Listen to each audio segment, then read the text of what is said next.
അകത്തേക്ക് പോയ PV അൻവർ ആയിരുന്നില്ല ജയിലിൽ നിന്നും പുറത്തിറങ്ങിയ PV അൻവർ. UDF-ലേക്കുള്ള പച്ചക്കൊടിയുണ്ടായിരുന്നു ഇറങ്ങുമ്പോൾ. കൂട്ടമായ പോരാട്ടത്തിനുള്ള ഏറ്റവും വലിയ എന്ത് തയ്യാറെടുപ്പാണോ വേണ്ടത്, ആ തയ്യാറെടുപ്പുമായിട്ട് മുന്നോട്ട് പോകും. സ്വന്തമായി രാഷ്ട്രീയ പാർട്ടിയൊക്കെ രൂപീകരിച്ചെങ്കിലും ഒറ്റപ്പെട്ടും ശക്തി ക്ഷയിച്ചും നിൽക്കുകയായിരുന്നു അൻവർ.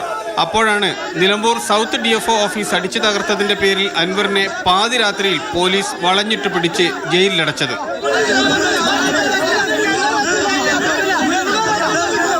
ഒരു രാത്രി ജയിലിൽ കഴിയേണ്ടി വന്നെങ്കിലും ജയിൽവാസം അൻവറിന് രാഷ്ട്രീയമായും വ്യക്തിപരമായും നേട്ടമായി. അൻവറിന് മുന്നിൽ അടഞ്ഞുകിടന്ന UDF-ന്റെ വാതിൽ മലർക്കെ തുറക്കാൻ കാരണമായി. UDF ആ കാര്യത്തിൽ ചർച്ച ചെയ്ത് തീരുമാനിക്കുകയും ചെയ്യും. അൻവർ ഉയർത്തിയ വിഷയത്തോടൊപ്പം ലീഗുണ്ട്. ആ വിഷയത്തിൽ യാതൊരു സംശയവുമില്ല. പിണറായി സർക്കാരിനെ താഴെ ഇറക്കുക, ഈ ഒരൊറ്റ ഉദ്ദേശമേ ഉള്ളൂ. അതാണ് ചർച്ച ചെയ്തിട്ടുള്ളത്. UDF-ൽ ഞങ്ങൾ പ്രവേശിക്കണോ വേണ്ടേ എന്നതൊക്കെ UDF നേതൃത്വം ആലോചിച്ചിട്ടാണ് തീരുമാനിക്കുന്നത്. പാണക്കാട് തങ്ങളും കുഞ്ഞാലിക്കുട്ടിയും സ്വീകരിച്ച് ആനയിച്ചു കഴിഞ്ഞു. ഇനി വേണ്ടത് KPCC-യുടെ ഒരു യെസ് മോളൽ മാത്രം. മാതൃഭൂമി ന്യൂസ്, മലപ്പുറം.